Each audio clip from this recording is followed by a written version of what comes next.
Break के बाद रुक करेंगे रायपुर का, जहां पर पगारिया कॉम्प्लेक्स के 2 ब्लॉक तोड़ने के आदेश हाईकोर्ट ने दे दिए हैं। पीआईएल याचिका पर फैसला देते हुए कोर्ट ने आदेश दिया है।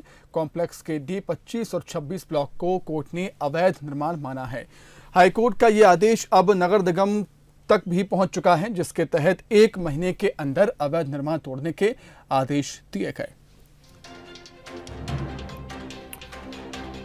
तो रायपुर में पगारिया कॉम्प्लेक्स के 2 ब्लॉक अब तोड़े जाएंगे। हाईकोर्ट ने कॉम्प्लेक्स के D25 और 26 ब्लॉक को अवैध निर्माण माना है और इसे तोड़ने के नगर निगम को आदेश दे दिए गए हैं। अधिक चर्चा के लिए हम बातचीत करेंगे हमारे स्टेट एडिटर धनवेंद्र जायसवाल जी से। धनवेंद्र जी, 2013 में इस मसले को लेकर याचिका लगाई गई थी। करीब 7 साल इस बात को बीत चुके हैं। अब फैसला आया है कि हाईकोर्ट ने आदेश दे दिए हैं कि ब्लॉक के 25 और 26 कॉम्प्लेक्स के ब्लॉकों को तोड़ा जाएगा।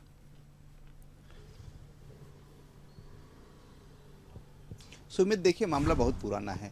मध्य प्रदेश राज्य परिवहन निगम को यहाँ बस स्टैंड बनाना था। राज्य परिवहन निगम ने मांगीलाल पगारिया बिल्डर्स एंड कॉन्ट्रैक्टर्स को ये बीओटी मॉडल पर बनाने के लिए भूमि अलॉट की थी और ये 2002 में बनकर के तैयार हुआ था। उसके बाद से ही ये विवाद शुरू हुआ था और हाईकोर्ट में ये मामला गया था। इसमें जो इस समय मैं जिस ब्लॉक के सामने खड़ा हूँ वो D26 है। ये जो ब्लॉक है ये 3 मंजिला ब्लॉक है और करीब 50 मीटर लंबा है। ग्राउंड फ्लोर पर दुकानें बनी हुई है। फर्स्ट फ्लोर को गोदाम के तौर पर इस्तेमाल किया जाता है, जो पहले ऑफिसेस के लिए बनाए गए थे, और थर्ड फ्लोर को रेसिडेंशियल इलाका बनाया था। हालांकि यहाँ कोई रहता नहीं है। इसी तरीके से ये जो हिस्सा आप देख पा रहे हैं ये D25 ब्लॉक है और इसके बाजू में D24 का ब्लॉक है। ये मामला हाईकोर्ट में गया था तो हाईकोर्ट ने ये माना कि टाउन एंड कंट्री प्लानिंग से जो नक्शा पास हुआ था उसके अतिरिक्त ये 2 ब्लॉकों का निर्माण हुआ है और ये दोनों अवैध हैं। इसको लेकर के लंबी सुनवाई चली और 2 मई 2013 को इस पर हाईकोर्ट ने फैसला दिया था कि चूंकि ये दोनों ब्लॉक अवैध हैं लिहाजा इसे तोड़ा जाना चाहिए और हाईकोर्ट ने आदेश के कंप्लायंस के लिए नगर निगम रायपुर को अधिकृत किया था। लेकिन नगर निगम रायपुर ने हाईकोर्ट के आदेश का पालन नहीं किया तो पिछले साल फिर से एक रिट पिटीशन पीआईएल लगा और इसमें गोविंदा बर्मन नामक एक युवक जो भिलाई चरोदा का रहने वाला है उसने हाईकोर्ट में जाकर के याचिका लगाई कि जो कॉम्प्लेक्स है वो अब तक नहीं टूटा है और उसको लेकर के उचित निर्देश हाईकोर्ट को देना चाहिए। हाईकोर्ट ने इस मामले की सुनवाई की और उन्होंने मेरिट पर सुनवाई करने से इनकार करते हुए कहा कि चूंकि केस की सुनवाई मेरिट पर पहले हो चुकी है और राज्य सरकार ने भी, टाउन एंड कंट्री प्लानिंग ने भी ये मान लिया है कि ये जो निर्माण है ये अवैध निर्माण है, लिहाजा इसे तोड़ा जाना चाहिए। 17 अगस्त को हाईकोर्ट में के chief justice PR Ramchandra Menon और पार्थ प्रत्यम साहू के डबल बेंच ने इस मामले की सुनवाई पर फैसला देते हुए कहा कि चूंकि ये दोनों निर्माण अवैध है लिहाजा हाईकोर्ट का आदेश मिलने के 1 महीने के अंदर रायपुर नगर निगम को इस बिल्डिंग को तोड़ना होगा।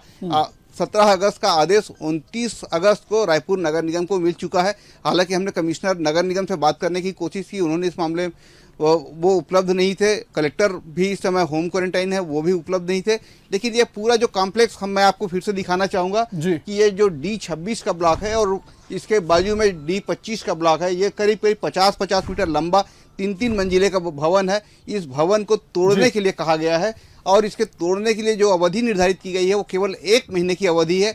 यानी 29 अगस्त को आदेश यदि नगर निगम रायपुर को मिल चुका है तो 29 सितंबर तक इस भवन को तोड़ना होगा। जी बिल्कुल, क्योंकि इस मामले में सुप्रीम कोर्ट जाने की गुंजाइश इसलिए नहीं है कि इस मामले का फैसला 2000 आया था और तब जो बिल्डर है मांगीलाल पगारिया बिल्डर्स एंड कॉन्ट्रैक्टर्स वो भी हाई कोर्ट में के फैसले के विरुद्ध सुप्रीम कोर्ट नहीं गए थे, नगर निगम भी नहीं गए था, राज्य शासन ने भी इस आदेश को चुनौती नहीं दी, लेकिन उसका कंप्लायंस नहीं हुआ था।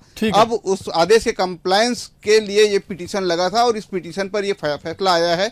तो ये जो 2 बिल्डिंग जो आपको दिखाई दे रही है, दोनों बिल्डिंग को तोड़ने का आदेश हुआ है। बिल्कुल, इन दोनों बिल्डिंगों को तोड़ने के लिए नगर निगम पुराना मामला क्या कार्रवाई करेगा ये देखने वाली बात है। ये बनकर तैयार हुआ था और 2013 में हाईकोर्ट ने तोड़ने के आदेश दिए थे, लेकिन नगर निगम ने माना नहीं। फिलहाल आपका बहुत शुक्रिया तमाम बातचीत के लिए।